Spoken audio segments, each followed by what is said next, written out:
14ই ফেব্রুয়ারি Valentine's day কেন পালন করা হয় তোমরা কি জানো? এই ভ্যালেন্টাইন্স ডে পালন করার পেছনে একটা ডার্ক স্টোরি আছে, যেটা অনেকেই জানে না, অথচ ভ্যালেন্টাইন্স ডে পালন করে। তো চলো আসল ঘটনাটি জেনে নিই।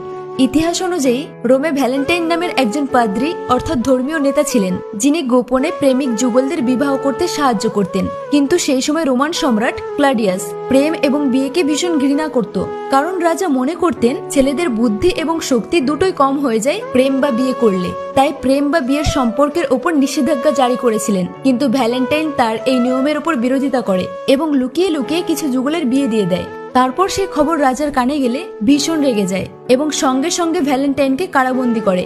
এরপরই 14ই ফেব্রুয়ারি তার মৃত্যু দিবস হিসেবে চিহ্নিত হয়। তারপর থেকেই ভ্যালেন্টাইন যাদের বিয়ে দিয়েছিল তারা প্রথম 14ই ফেব্রুয়ারি ভ্যালেন্টাইন্স ডে অর্থাৎ ভালোবাসার দিন হিসেবে পালন করে। এরপর থেকে ধীরে ধীরে সারা বিশ্বে এই দিনটি পালন করা হয়।